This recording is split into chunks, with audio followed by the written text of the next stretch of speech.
Good evening, everybody. Welcome back to Photography Live and Uncut. I had a little break last week. Well, it wasn't a break, really. I had to go and do some work for a change. But I'm delighted that I've been able to work out a schedule with Nathan Elson, who was my guest a few weeks ago. Nathan, thank you so much for rejoining me. Oh, thanks for having me back to finish this up.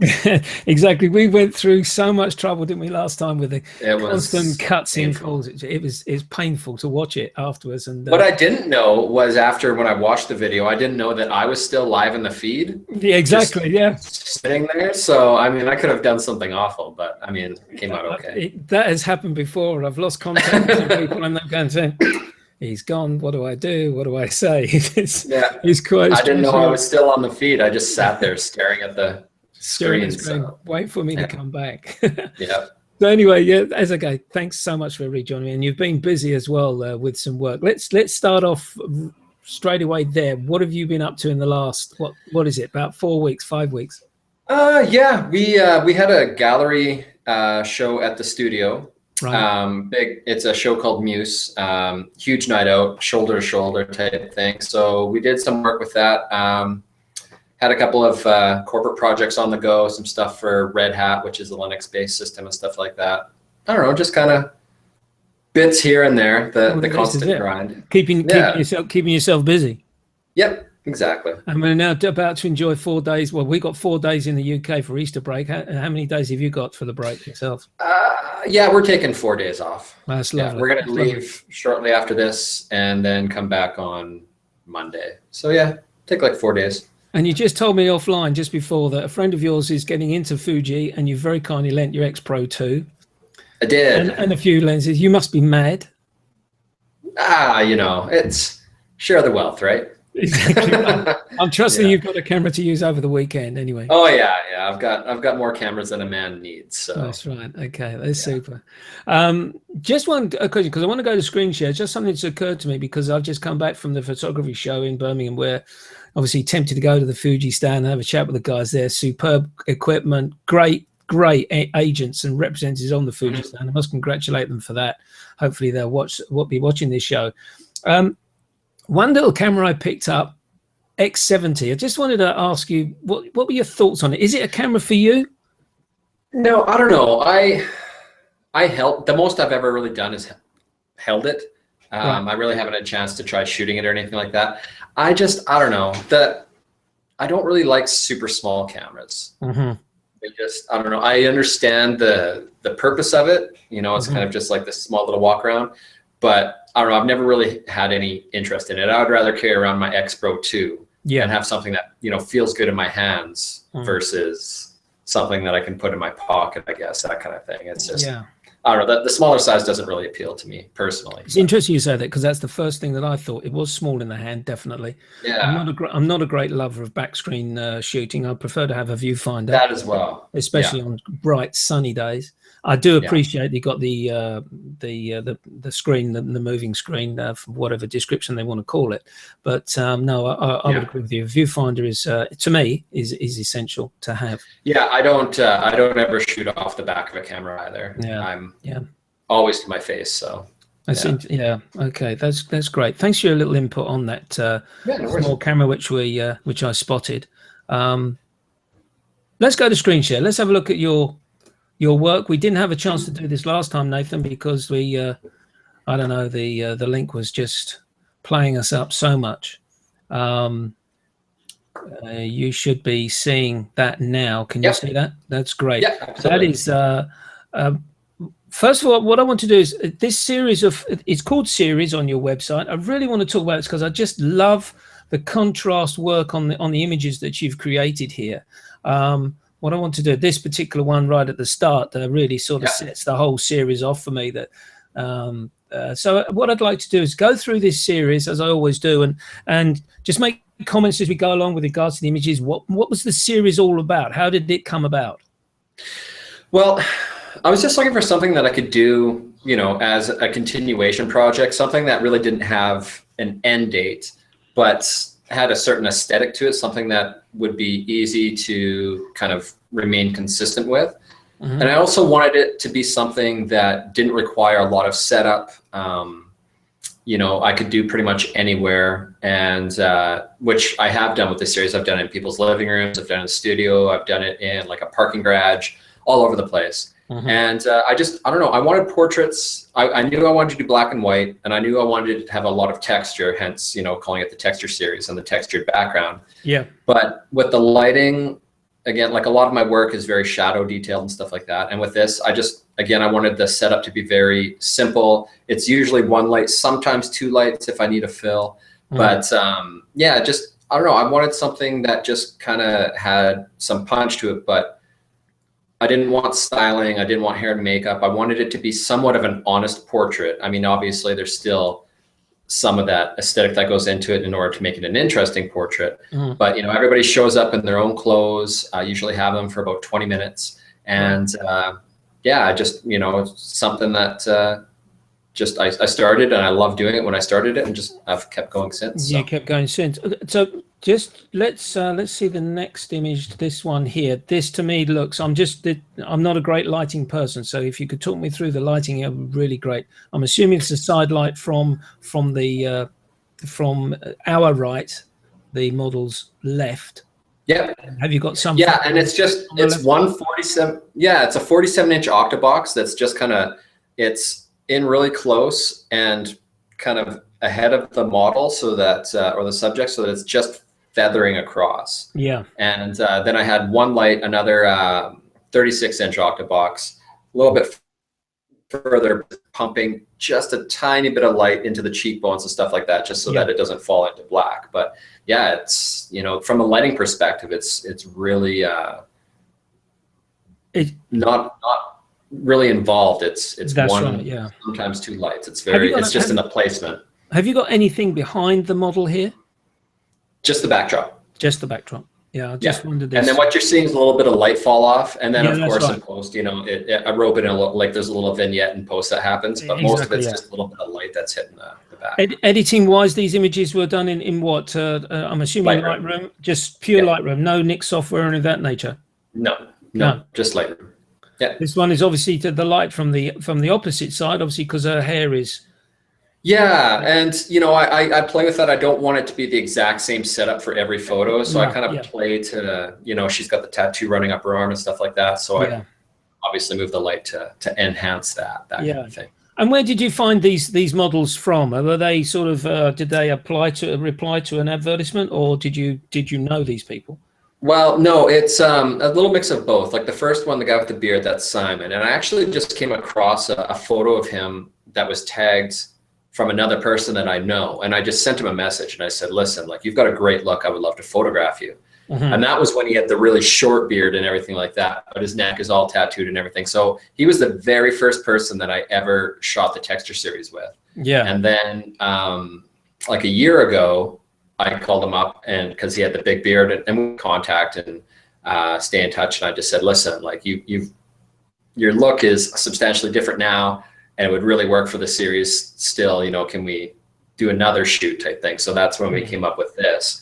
The next girl, Anna, she's actually a painter, and I was doing a portrait series of her with her painting, and I just said, hey, you know, can I add you to this series? This girl, Danny, was just somebody that I put out there saying, like, I'm looking for people to do this series with, and she sent me a photo of herself, and she just had a cool look, so I was like, yeah, absolutely. So it's a little mix of both. It's some people that I meet. Yeah. Some people I just I meet and I say, listen, you would be great for this. Can I give you a call sometime? And other times I'll put out a feeler saying, hey, is anybody interested in being a part of this? And I'll just kind of pick the people that I think work well for it. So it's a lovely set of images here, all in the same long, I would term it as a long portrait style that you've created. So I'm assuming you've cropped a little bit on left and right of the image. Would I be correct in that? No, it's actually that's the crop. Yeah, it's like a 4:6 crop. So a 4:6 crop. Oh, okay, right. Yeah. It's interesting.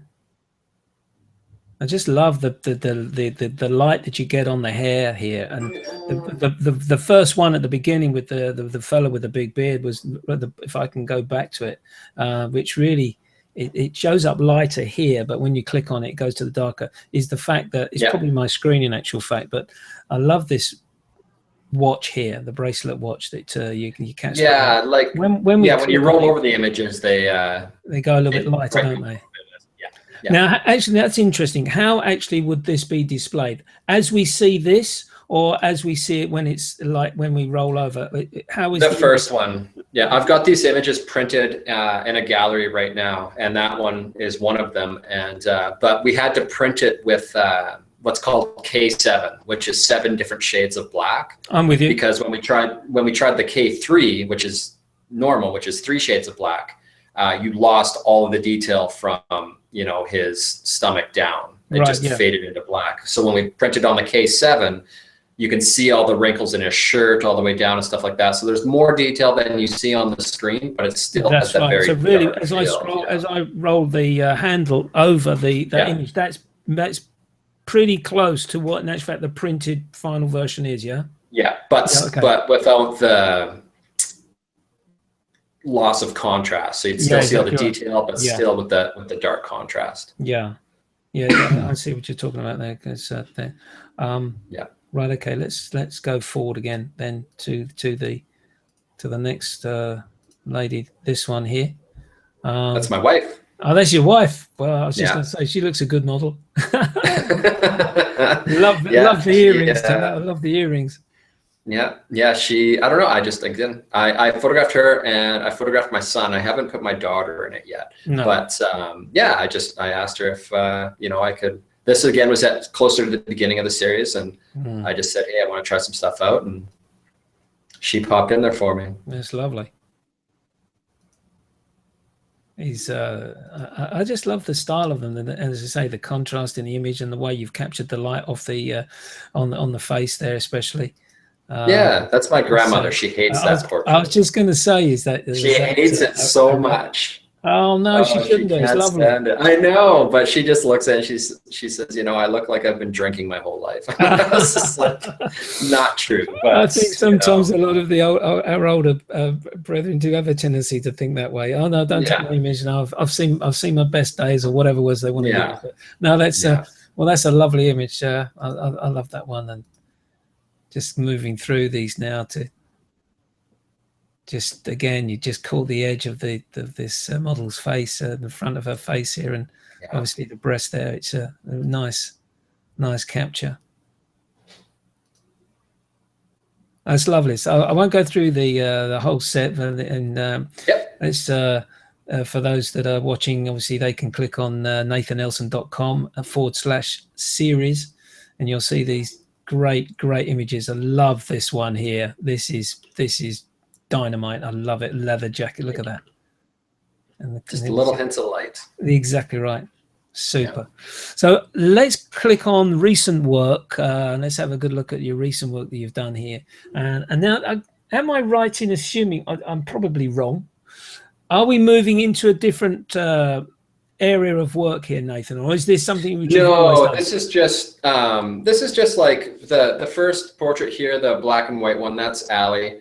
And I don't know. I called her up and I said, hey, there's some different lighting I want to test, do something a little bit different. And she came down to the studio. On my Instagram, I have like a behind the scenes video of how this shot was set up. Oh, okay, yeah. But and then the other shots, kind of more on the beauty side of things. This was the work that I actually shot for Muse. So it's actually on my wall printed behind the computer right now. But it was just, I wanted to do something with lights, just something that was a little bit different, and so we were just playing around and kind of seeing what we could come up with, and that's what we did. This is more sort of the corporate type work. This is he's a CEO of a large kind of like real estate acquisition company here in Calgary, so photographed him on the rooftop of one of his buildings.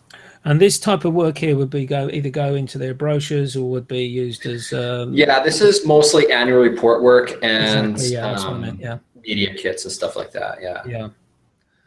Let's take this as an example. What sort of gear? And I'll ask this. We'll go back to the series because there's one question I forgot to ask you. But taking this as an example, what was your setup and gear for this particular shot? This would have been one light, 47-inch octa, and with the D800 and likely the Sigma 50mm 1.4 art series lens.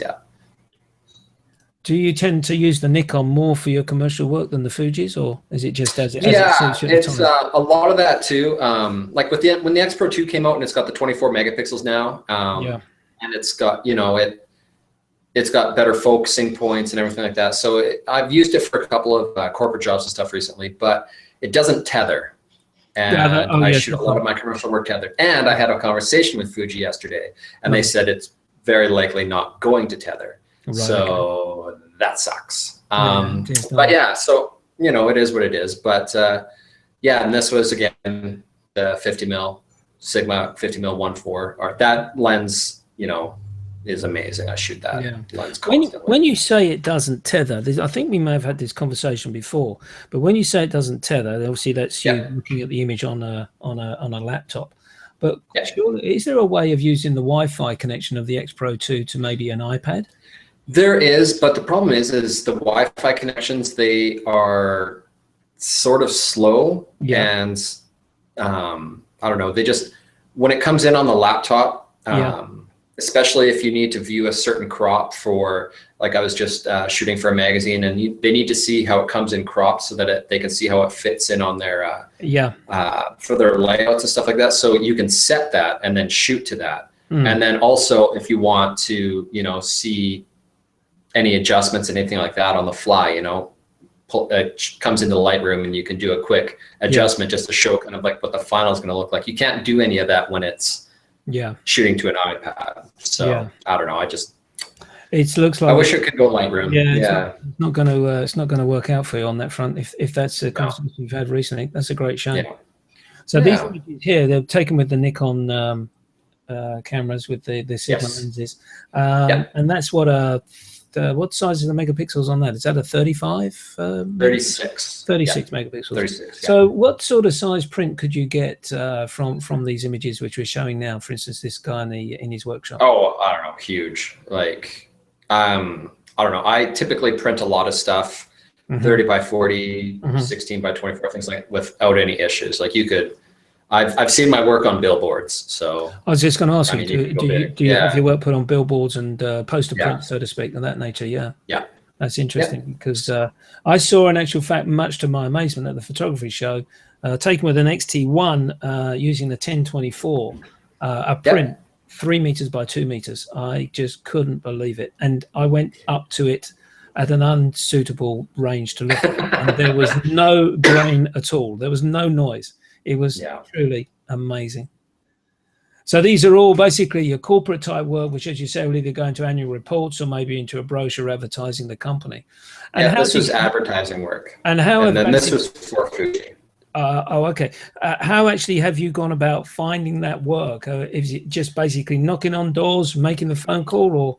No, it's a little bit a mix of, if you search the term Calgary photographer, I'm the #1 ranking for that search term, which is great. And then so there's me, and there's a bunch of wedding photographers.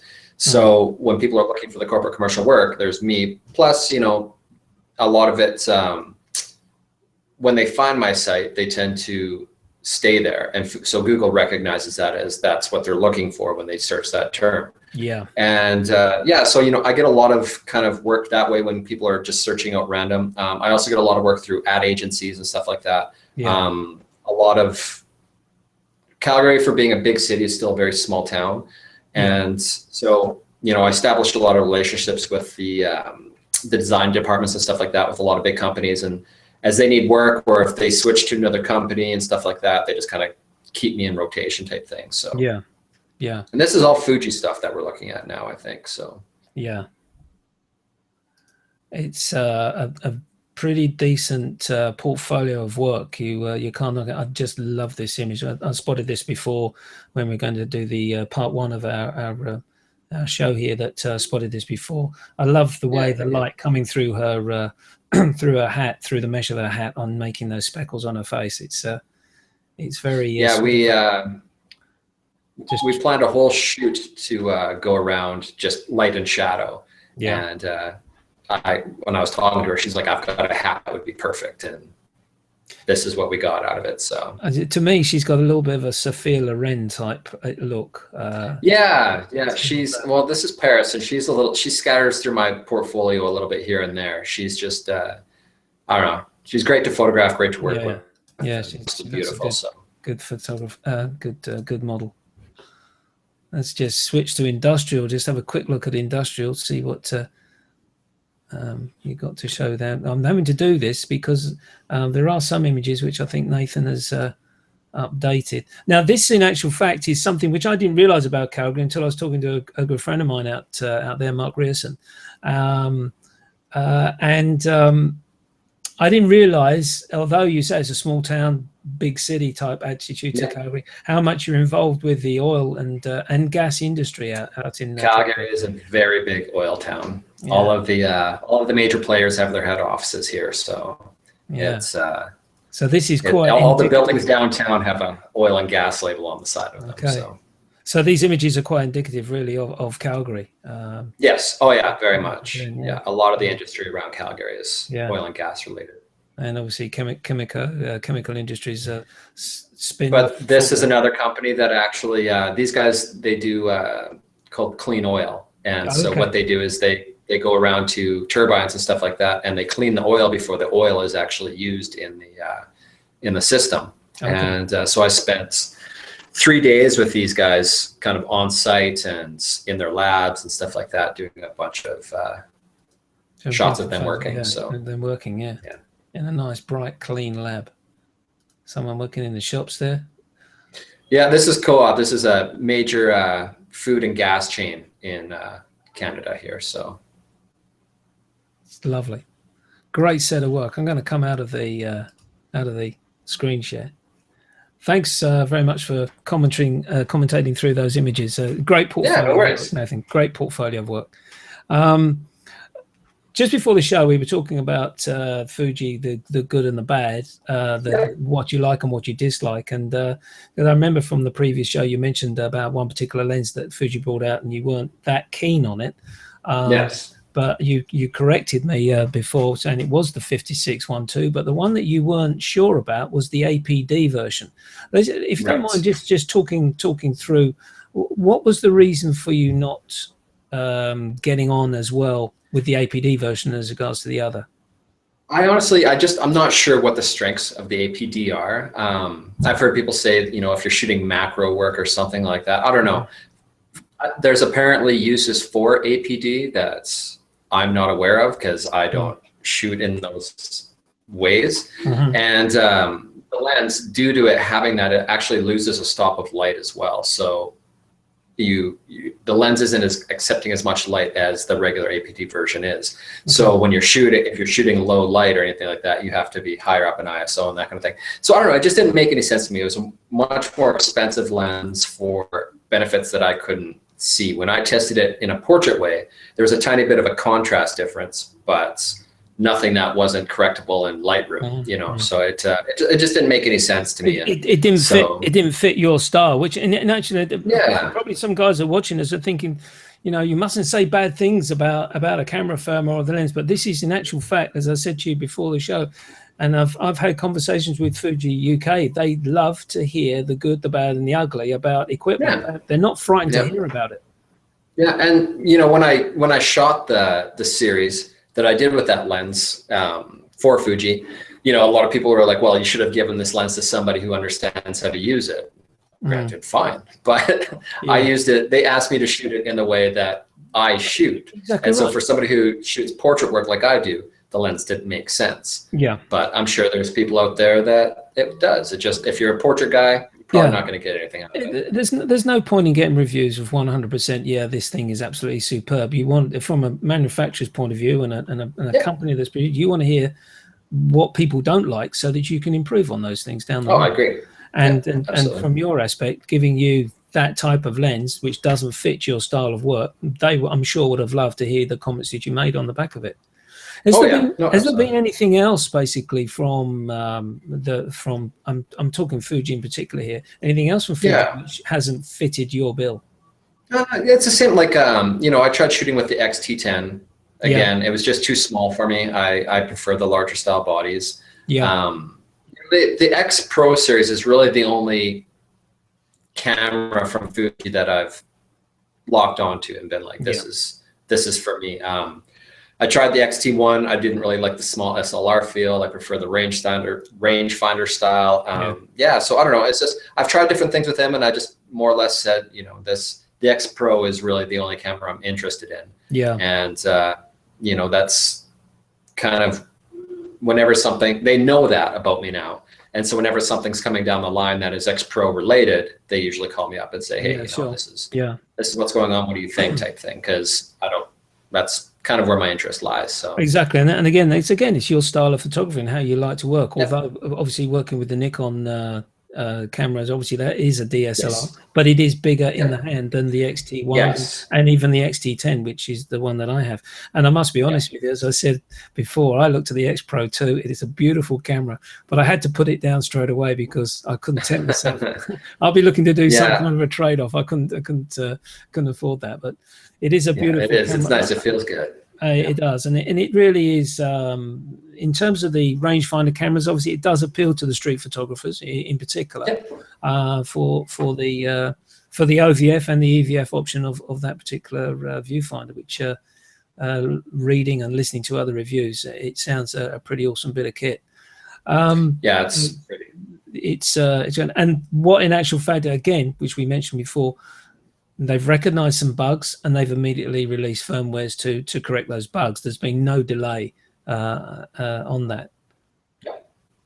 And you've been through a number of firmwares, I understand, obviously from the programs you've had.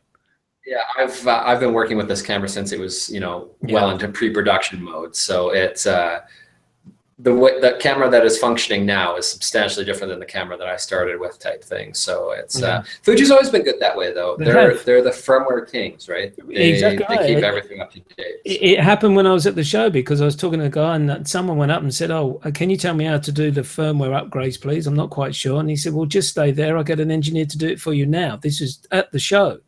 And they took the camera away, and I said, "Oh, hold on a minute. Could you do mine?" "Yeah, sure." And they took my 2 cameras away, and I'm up to date with firmware with my X100S and the XT10, so that suited me down to the ground. But it's an attitude which I think a lot of firms have sort of recognized, and they think, well, maybe we should start doing this Kaizen attitude to keeping older versions of cameras up to date, as close as they can to the run-of-the-mill new cameras that are coming out. Like, I mean, obviously there's different things that, you know, from a hardware perspective, cameras, you know, in the past can't do. That was a big thing with Fuji and the Acros film simulator or whatever, which is my favorite black and white in-camera film option that they have.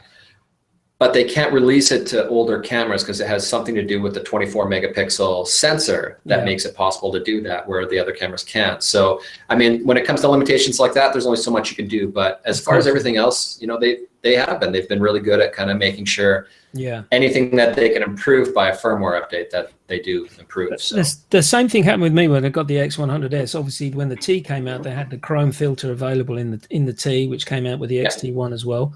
I've obviously got that in the XT10, but apparently there is a little bit of a cheat that you can do when you bring the files into Lightroom. You can actual fact cheat Lightroom to imagine or understand that they think they're working with an X100T, and then the filter arrangements become available in the lower portion of your develop module. Yeah, so I'm going to be interested to see if I can actually do that. So I've got a little tip for someone to try it out. So be interested to see if it's available.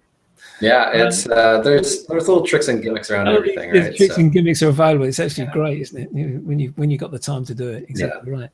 I must be honest with you. I can't remember if we've had this conversation before, but let's talk about your favorite photographer and also the person who's been your inspiration or most influential in your photography career. My favorite photographer would be Dan Winters. Oh, right. Okay. He just, I don't know, the guy, he's just, everything that he does is amazing. Yeah.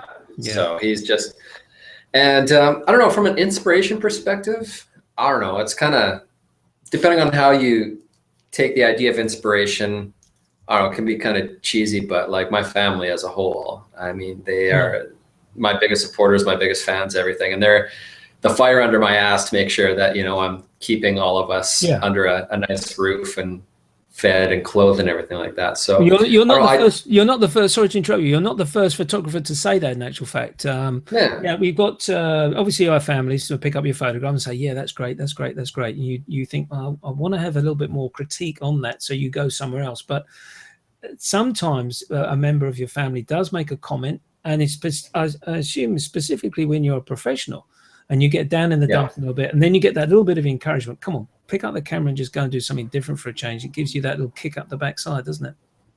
Well, my wife is very honest. That's what you need. Yeah, it's so I mean, if there's something that I'm doing that isn't up to par, or an idea that I have that doesn't really, she doesn't think is, you know, up to suit what I'm up to, she has no problems telling me. I've got thick skin. Every once in a while, you know, we'll I'll just set out to prove her wrong, but it's so. But yeah, she's a good sounding board for that, for sure. She keeps it real with me. She doesn't throw much. She doesn't blow any smoke up my ass. She wants me to know what's what. I think it's so important that someone is pure and honest with you, and basically, as you say, gives you a little bit of encouragement, or say, no, hold on a minute, Nathan, you're going the wrong route here. But your work where you were successful with was that. Now you're pushing it to something else, and that doesn't quite fit. Yeah. I mean, then it's down to you to make the decision, isn't it? Yeah, and you know, and even just different things where, you know, just different ideas that I have, or different approaches to things, and you know, I'll bounce them off of her, different business ideas and stuff like that. And you know, we just kind of, it's a team effort. Yeah, it works well for the most part. Well. So yeah, let's just talk very briefly with regards to your social media activity and how that's actually helped your business. Because I remember you saying that you took the decision, I think it was coming back from your honeymoon, where you said, I'm going to give this a crack with regards to being a professional photographer, and your wife turned around and said, yeah, go for it. Yeah. How did you use social media to basically expand your name? You know what? I don't know. Social media for me, I don't like have large followings and stuff like that for the most part. I think just yesterday I hit 5,000 followers on Instagram or something like that. So I put a little post, you know, saying like, thank you. But yeah, I don't know. For me right now, I guess when I kind of first started, you know, Facebook was kind of the way to get, but I wasn't shooting commercial and corporate work then. I was shooting more portrait, family-oriented wedding stuff and things like that. So my clients were there. Now that my clients are companies and corporations and whatnot, it's I find Instagram has been amazing, because a lot of my work comes through ad agencies and things like that. And so you have art directors and creative directors and everything that who are on Instagram, who will follow me, and then it just kind of keeps them up to date on what I'm doing as I post things up there. So Instagram for me has been a huge one. And I recently started a YouTube channel where I'm doing little video blogs and stuff like that, and that's been fun too. So yeah, I was going to come to the YouTube actually, and it's interesting what you say about Instagram, because Instagram is one of these social networks and media activity which you can get. Let's just ask a quick question about Instagram. When you actually post an image up, it's all about, to me, it appears to be all about hashtags for that. To a degree, yeah. Like, I mean, there's people who will have, they'll put a photo and they have like a hashtag list. As long as my arm type thing. And I'll hit it with a few different things. Like if I'm shooting with Fuji, I'll tag it with some Fuji stuff and everything like that. I try not to like overdo it. But I don't know, for the most part, I find engagement comes from posting at the right time versus hashtags. Yeah, that's a very good point. So it's, you know, if I post at 10 o'clock at night, when I wake up the next morning, I've had there's been a lot of interaction. Whereas if I post at 9 a.m., it's about half. So yeah, it just depends on, you know, more on where you're at. And then I don't know, I have a couple of friends who I do have very large followings, you know, tens of thousands of people are following them. And, you know, they said that's kind of like a lottery almost type thing. Like you almost have to just kind of get kind of picked up by the right person to promote your work, you know, whether it's like a company or a blog or something like that. And things just explode. But yeah, so I mean, I don't know. For me, I don't concentrate too much on building my following. I care more about who follows me. So for me, if I have 10 art directors in Calgary following me who are willing to hire me, and I can choose that between having 100,000 people who are teenagers and will never hire me, I'll pick the 10. You know, exactly right. Exactly right. It's an interesting point you make about the time of posting the image, because again, talking to some friends over the weekend about this, and one friend of mine said to me, I put an image up on Flickr, and he said, and no one liked it, no one watched it. And I said, well, first of all, you can't just put an image straight up on Flickr and expect hundreds of people to like it straight away, or even on Instagram. But it's the timing of the aspect of the image when you put it out.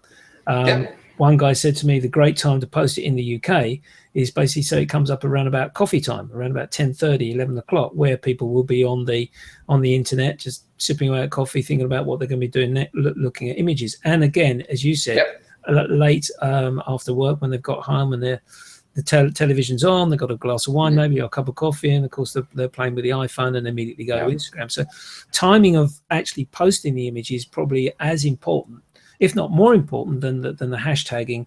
As you say, long strips of hashtag is probably because they're posting it at awkward times of the day, and they're just hoping they get picked up. And there's actual there's programs you can get now that will it's kind of like Google Analytics for your Instagram and stuff like that, where it'll break it down and show you at what time is your best time to post and things like that. And so there's different tools out there for that as well. But as you mentioned earlier on, because I watched your YouTube as regards to how to become an ex-photographer, and I watched that avidly. I thought this is one thing. It was a great video, because it really puts it into perspective for anyone that's following Fuji, and they love it. Like, how do I become an ex Fuji? Is it ex Fuji photographer, or is it Fuji ex photographer? I can never quite work it out. I don't know. They call us ex-photographers, which sounds weird because it makes it sound like none of us are photographers anymore. Exactly right. Yeah. But I don't know. I just tell people I think it's Fuji ex-photographers. I must get that right. Yeah. But so the idea of these YouTubes now are obviously to advertise and to show your abilities, your work.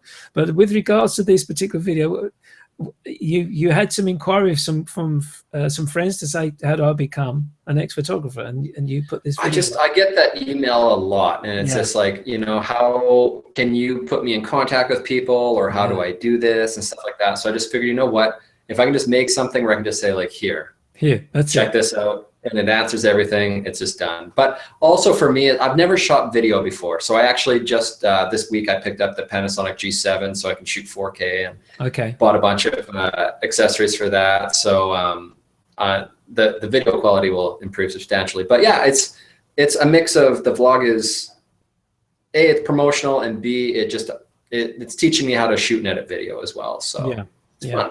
Yeah. That's good. That's great. Yeah. Nathan, thank you so much for finishing up where we left off last time. I really do appreciate you coming back, because I know you're a busy man, and we're now going to enjoy 4 days of Easter break. You're going to take your family off to your in-laws and have a great break. Take some photos. Don't eat too much. I'm going to eat a ton. Good for you. There we go. As I say, thank you so much for joining us, and I hope those that have been watching the show of the bits that we talked about have finished up the program nicely for us. And I'll be putting the obviously the video go up onto YouTube automatically, but I'll be finalising the blog, and I'll put all your links up as we do. Thank you so much, Nathan. Perfect. I really appreciate it. Thanks so much for having me. Have a great holidays, and I'll talk you as well. It's suffice to say to my guests, well, you got 4 days break, and I know you're going to go out shooting your cameras, getting your cameras out there. So if you do go out, leave your camera bag at home. All the best. Bye for now. Cheers.